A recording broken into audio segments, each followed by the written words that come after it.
Vamos para a nossa parte final e agora vamos ver como é que funciona na prática. Se a gente consegue desenvolver um pouquinho de tudo aquilo que eu já falei. Como é que nós vamos desenvolver isso? Qual é o combinado?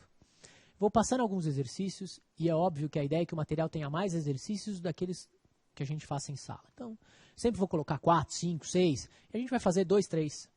E daí? E daí que vocês podem fazer os outros em casa. E a gente conversa. Vocês me mandam perguntas, me mandam no Facebook, me mandam no Twitter. Olha, no exercício tal eu fiquei com essa dúvida. A gente vai respondendo. A ideia é que eu tenha um tempo para a gente poder discutir os exercícios em sala. Mas que vocês também tenham um material, e essa é a ideia de eu disponibilizar um pouquinho mais de exercício, para que você possa treinar em casa. Nós vamos começar sempre fazendo dispositivos. As aulas vão acabar com os dispositivos sendo feitos.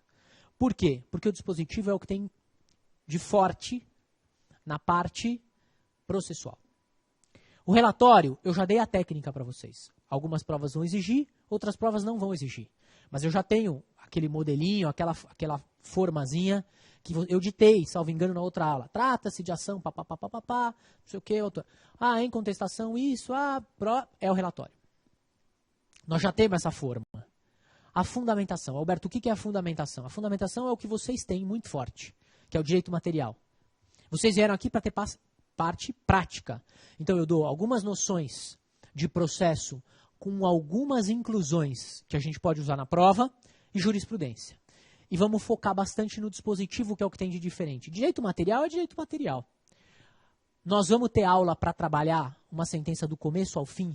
E eu vou começar fazendo sentença do começo ao fim com vocês? Vou. Isso vai rolar. Mas por agora o que eu quero que vocês façam é dispositivos. Vamos destravar essa mão. Vamos ver como é que manda. Quem manda? É você. A sentença quem vai fazer? Você. Lógico que com alguma técnica eu acolho, não acolho, mas guardadas as proporções, vou contar um segredo.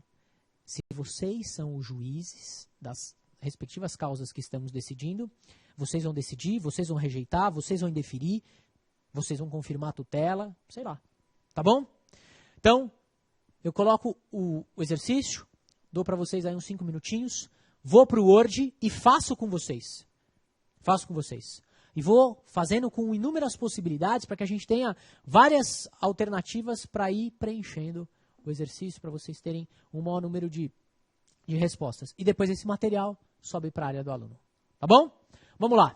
Primeiro exercício. Joga para mim lá, Diego, por favor. Exercício suave. Suave. Vou até trocar.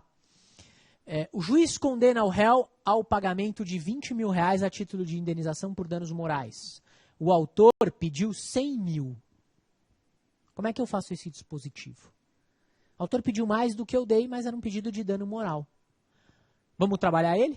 Congela para mim. Dá 5 minutos para o pessoal fazer o dispositivo. Aí a gente faz junto.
Opa, tirei o exercício? Espera aí. Congela para mim, por favor, o exercício. Pro pessoal.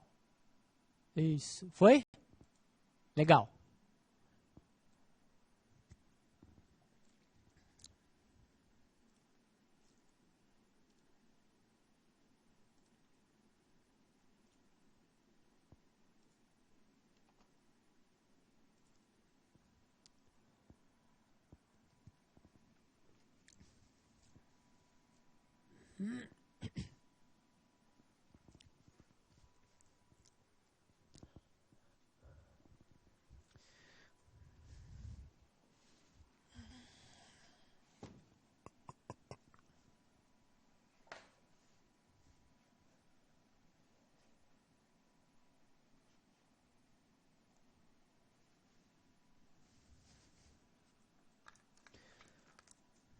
Mais 2 minutinhos, pode ser?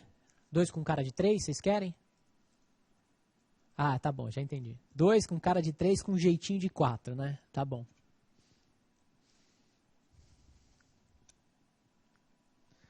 As partes querem justiça. Vocês deverão fazer isso.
Vamos lá? Vamos fazendo junto? Para a gente fazer um maior número de exercício? Podemos? O que vocês acham? Vamos lá?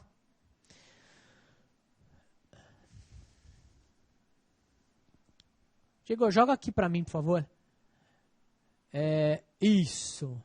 Legal. Se quiser colocar um pedacinho ali para mim na tela, não sei se cabe. Que aí a gente vai fazendo e eu vou conversando com o pessoal. Mas vamos lá.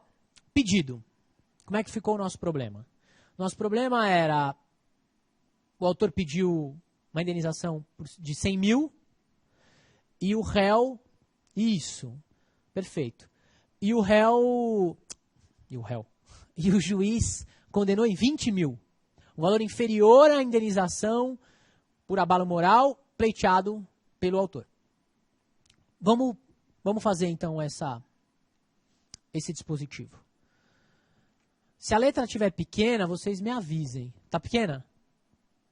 Não? Eu posso aumentar um pouquinho. Ante o exposto,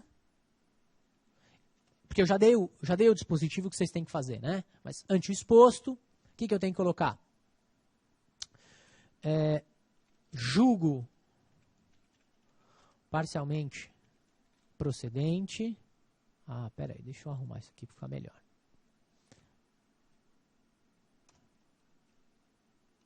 Ou acolho em parte o pedido da ação,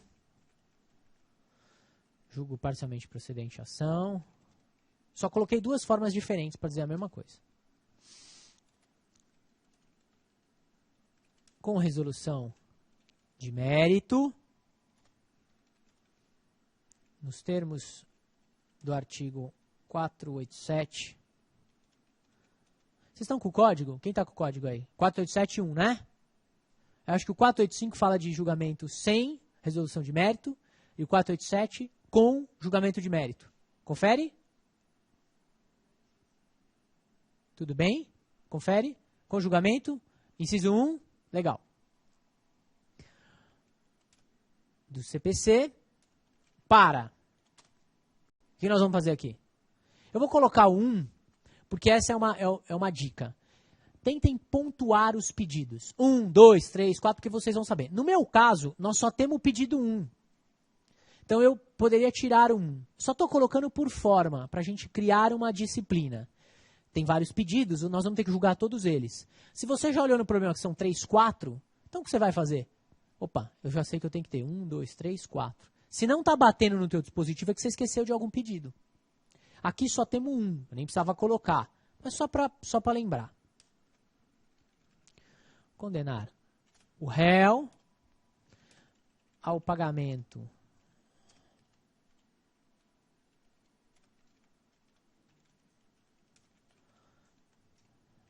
precisa colocar por escrito e anotar. Eu preciso colocar 20 mil reais, depois eu preciso escrever 20 mil reais. Não precisa. Não precisa. Só estou colocando para vocês terem sempre um mais. Opa, acho que eu fiz alguma besteira aqui. Condenar o réu ao pagamento de 20 mil reais, a título de indenização por abalo moral, com juros legais de mora à base de 1% ao mês, a partir da data do fato e correção monetária, segundo a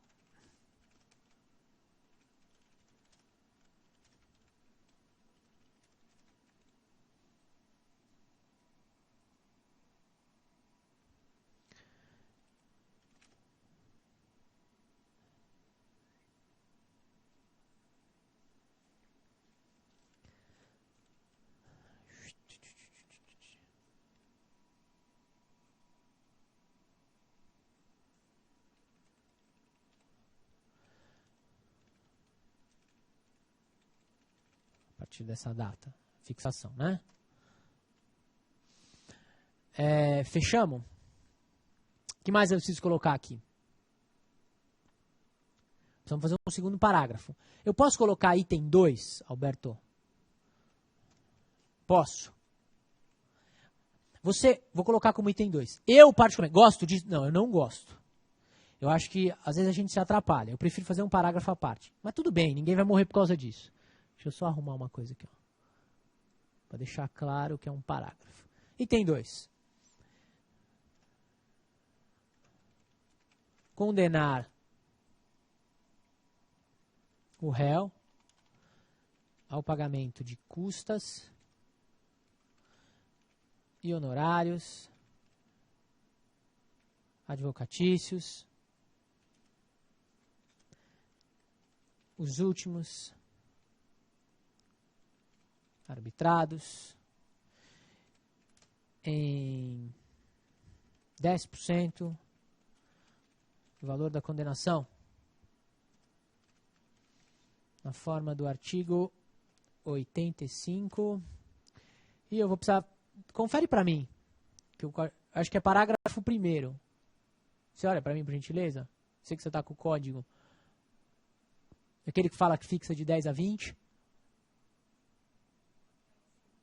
Parágrafo 2º. Obrigado. Quando chegar no exame, na segunda fase, você me avisa, eu te dou mando uma carta valendo mais meio ponto, aviso a banca. Tá bom? Pode pedir de novo, né? Tá bom. Tô apanhando. Artigo 85, parágrafo 2º do CPC. Tá tendo em vista as ajudas nas aulas de sentença. Aí ele vai falar, mas espera aí, a candidata é do MP, ela quer MP. Não interessa, estou dando meio ponto também, oficice com as cautelas de praxe e assim por diante. Então, condenar o réu ao pagamento das custas e honorários advocatícios, os últimos arbitrados em 10% do valor da condenação na forma do artigo 85, parágrafo 2º do CPC. Eu poderia, Alberto, fazer isso como um parágrafo à parte. Só vou fazer o seguinte, ó. Ou...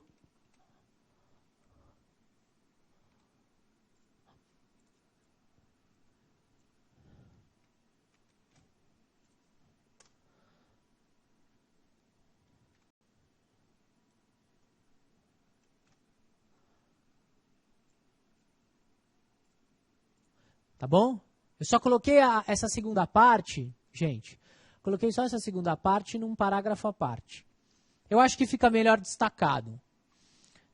Mas aí eu quero que vocês realmente fiquem à vontade, tá? Para decidirem. Qual é uma pergunta que eu sempre recebo, e eu fiz de propósito, né? Eu coloquei uma questão de indenização por dano moral, em que o autor pediu 100 e o juiz deu 20. E aí eu coloquei, julgo parcialmente procedente a ação ou acolho em parte o pedido da ação. Uma pergunta que eu sempre recebo, e não foi de propósito, e não foi sem querer, é essa daqui. Nota. Súmula 326 do STJ. A súmula 326 do STJ fala do dano moral e a sucumbência recíproca. Ela tem a seguinte redação. Na ação de indenização por dano moral, a condenação em montante inferior ao postulado inicial não implica sucumbência recíproca. Qual é a ideia da súmula? A súmula é a seguinte, não é porque o juiz, em vez de 100, deu 20, que tem sucumbência recíproca. E a sucumbência é a parte do nosso segundo parágrafo. Ok? Fácil, já entendi. Então quer dizer que mesmo que o juiz dê uma indenização, e essa indenização não seja exatamente o pedido formulado pelo autor, não tem sucumbência recíproca, e sim a condenação do vencido a pagar a indenização? Isso. Mas a pergunta que eu sempre recebo é, poxa, mas se não há sucumbência recíproca, por que eu não julgo procedente? E estou dizendo que eu julgo parcialmente procedente. Por uma questão simples. O autor pediu mais do que você deu. O autor fez um pedido em valor superior ao que você deu. A súmula se refere à sucumbência, mas o pedido de fato foi julgado em menos do que ele queria. Por que eu tenho que acolher em parte? Por que eu tenho que julgar parcialmente procedente, então? Muito simples. Eu julgo em parte, eu acolho em parte, porque há interesse recursal do autor naquilo que ele não ganhou. Se eu julgo procedente, ele vai recorrer do quê? Agora, por técnica formal. Acolho o pedido e julgo procedente. Como acolho o pedido? Eu pedi 100, você me deu 20? Mas eu te dei a indenização. Me deu, mas não no montante em que eu pedi. O interesse recursal dele é na diferença. Por isso que você está acolhendo em parte. Porque você não está dando tudo que ele pediu. Mas o que o STJ fala é, na sucumbência, o acolhimento, ainda que não integral, não gera sucumbência recíproca. E autoriza, sim, a condenação em honorários daquele vencido a pagar a indenização. Fácil? Agora ficou mais tranquilo? É a pergunta da súmula 326, que se refere a dano moral e sucumbência. Superada. Entendido? Alguma pergunta? Então tá bom. Então vamos fazer mais um? Vamos fazer mais um casinho aqui, ó. Opa! Esse aqui já é maiorzinho, hein? Juiz julga improcedente o pedido do autor, que pede condenação do réu ao pagamento de R$100.000. O réu apresenta a contestação com reconvenção, então com pedido reconvencional, em que pede a rescisão do contrato e a condenação do autor em danos materiais no importe de R$50.000. O que vocês vão fazer? Vocês vão julgar procedente a reconvenção, rescindindo o contrato entre ambos, mas vão rejeitar o pedido de danos materiais. Entenderam?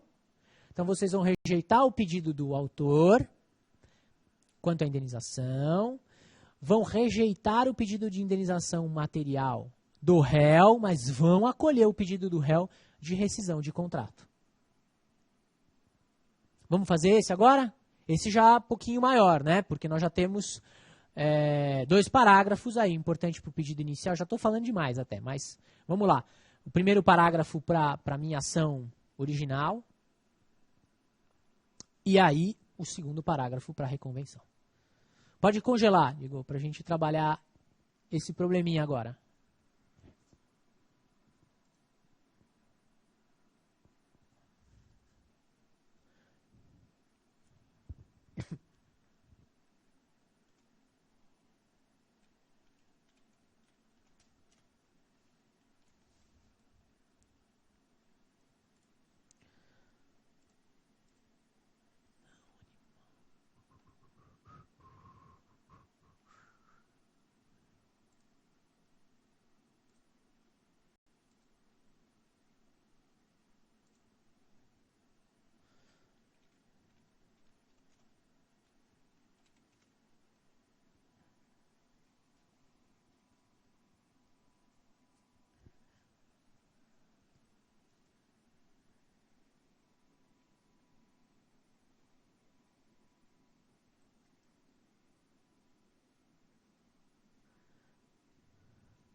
Oh, desculpa.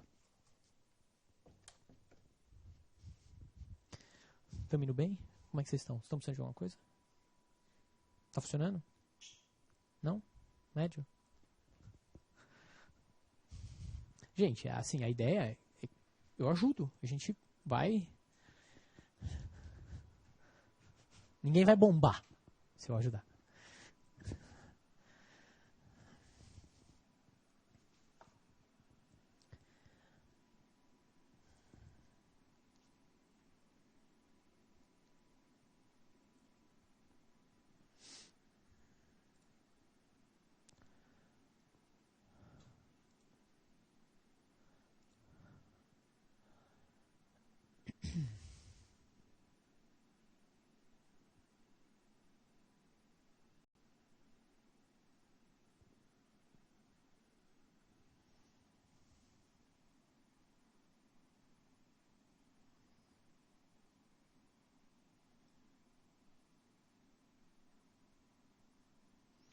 Vamos fazer?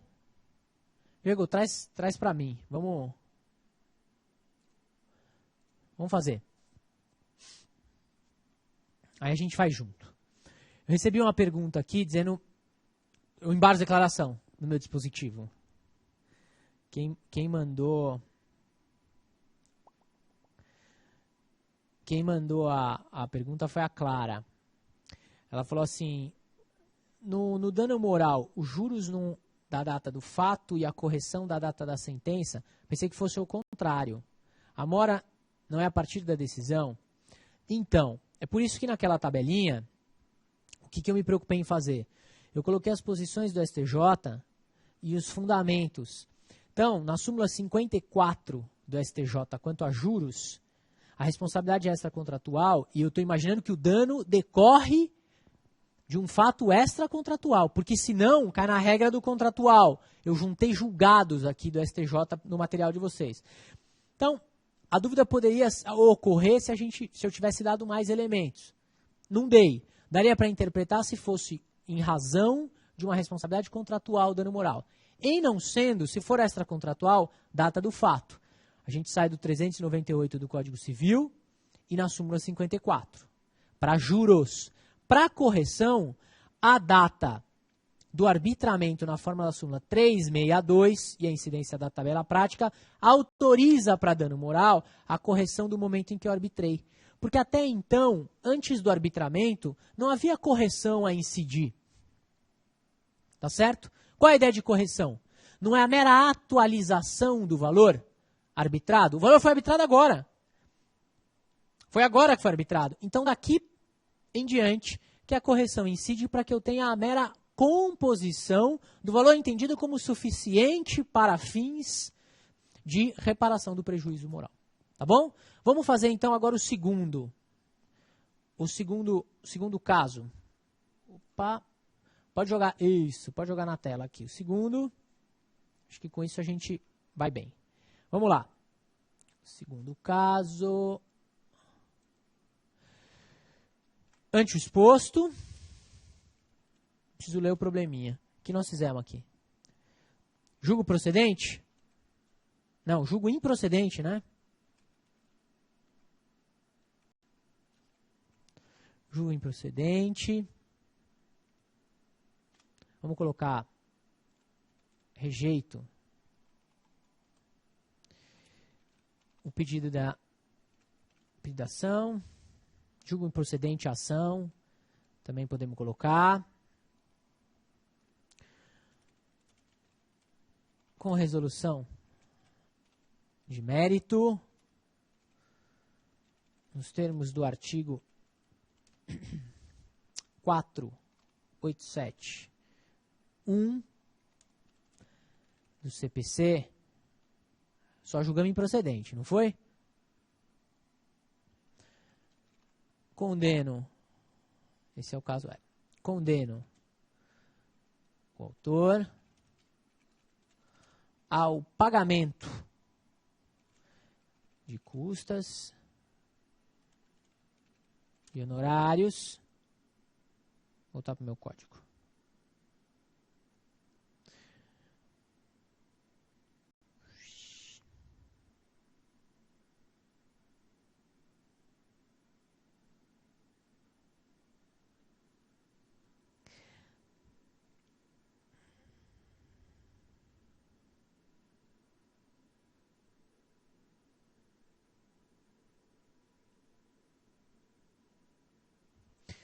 Condena o autor ao pagamento de custas e honorários advocatícios.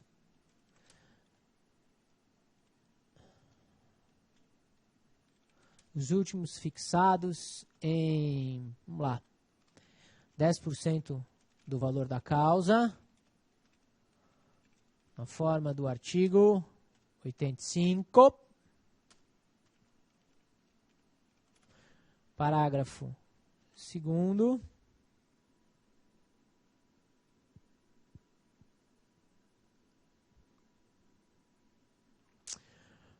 do CPC. O que mais que nós tínhamos? Nós tínhamos mais aqui. Aí o que ele fez com a reconvenção? É para rescindir o contrato, mas não é para dar o dano material, né? Então vamos lá. Ainda, quanto à reconvenção ou ação reconvencional, eu vou criando aqui só para a gente ter mais coisa para falar. Quanto à reconvenção, como eu coloquei julgo improcedente, eu vou colocar julgo procedente em parte. Mas eu podia ter colocado rejeito ali, acolho aqui. Só vamos tentar manter a mesma forma. Julgo procedente em parte, o pedido, com resolução de mérito, nos termos do artigo 487.1 do CPC, 2 pontos. 2 pontos não, né? Para. O que a gente vai fazer? Declarar rescindido o contrato firmado entre as partes,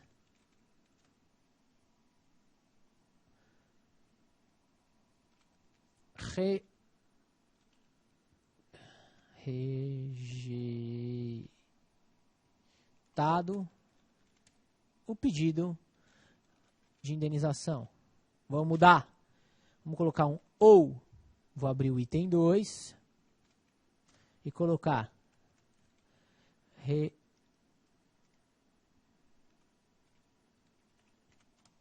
rejeitar pedido de indenização. Era indenização material ou moral? Eu falava alguma coisa? Falava. Material.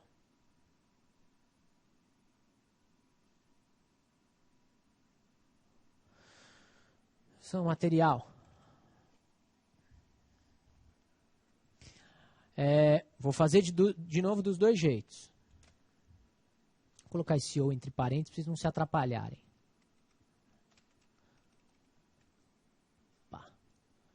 Agora vamos fazer aqui, ó. 3. Vou mudar também. Vamos colocar fixar. Pronto.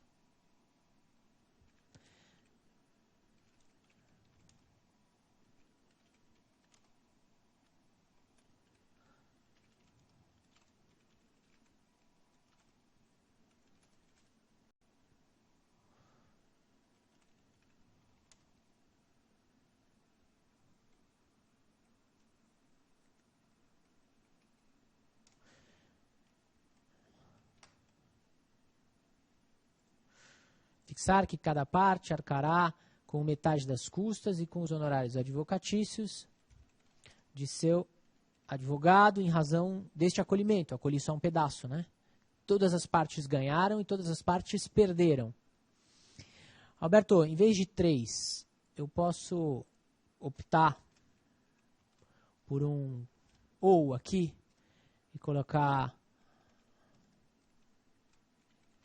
condenar cada parte ao pagamento de metade das custas e com os honorários de seu advogado? Posso. Eu quero só falar um detalhezinho aqui do artigo 85 que eu acho que é importante. O artigo 85, ele possibilita a fixação do parágrafo 2º porque houve a perda, certo? O autor perdeu a demanda, fixo em valor da causa. O réu perdeu a demanda, fixo no valor da condenação. E se o valor for ínfimo, Alberto, o valor da causa era ínfimo, era uma ação declaratória, tinha um valor para fins de alçada, R$1.000. Pô, eu vou fixar de 10 a 20, o valor é irrisório. O que o artigo 85 traz no parágrafo 2º?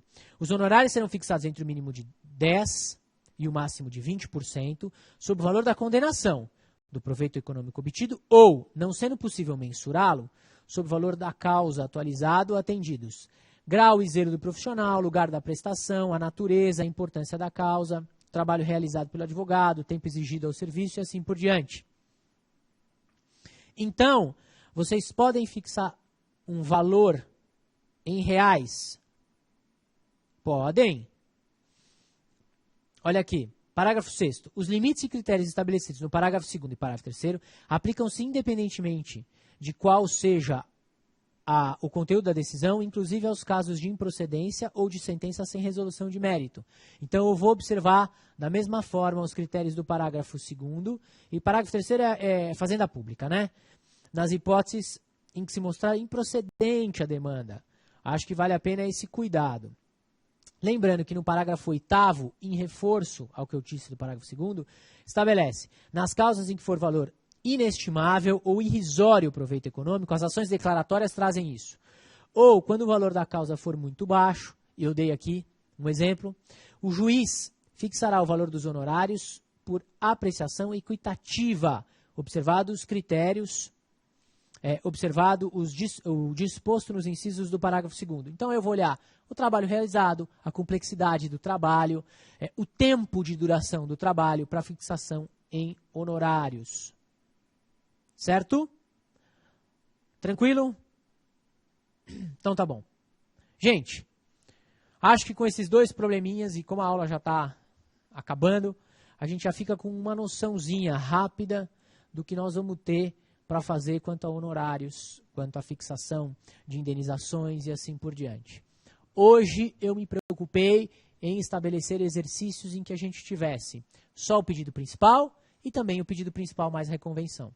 Para a próxima aula, o que a gente já vai começar fazendo nos dispositivos? Não só trabalhando com procedimentos especiais, mas também, mais do que isso, eu vou começar a colocar nos nossos dispositivos hipóteses de obrigação de fazer em que a gente tenha que fixar as trente e também exemplos em que a gente tenha tutela antecipada para confirmar na sentença ou que seja para conceder a tutela de urgência de caráter satisfativo ou cautelar, mas a tutela de urgência na nossa sentença. Tá bom? Então, queria agradecer de novo mais essa presença de todos, aqui de longe, de perto, e desejar ótimos estudos e até a próxima aula para vocês. Até mais, gente. Valeu, obrigado. Tchau, tchau.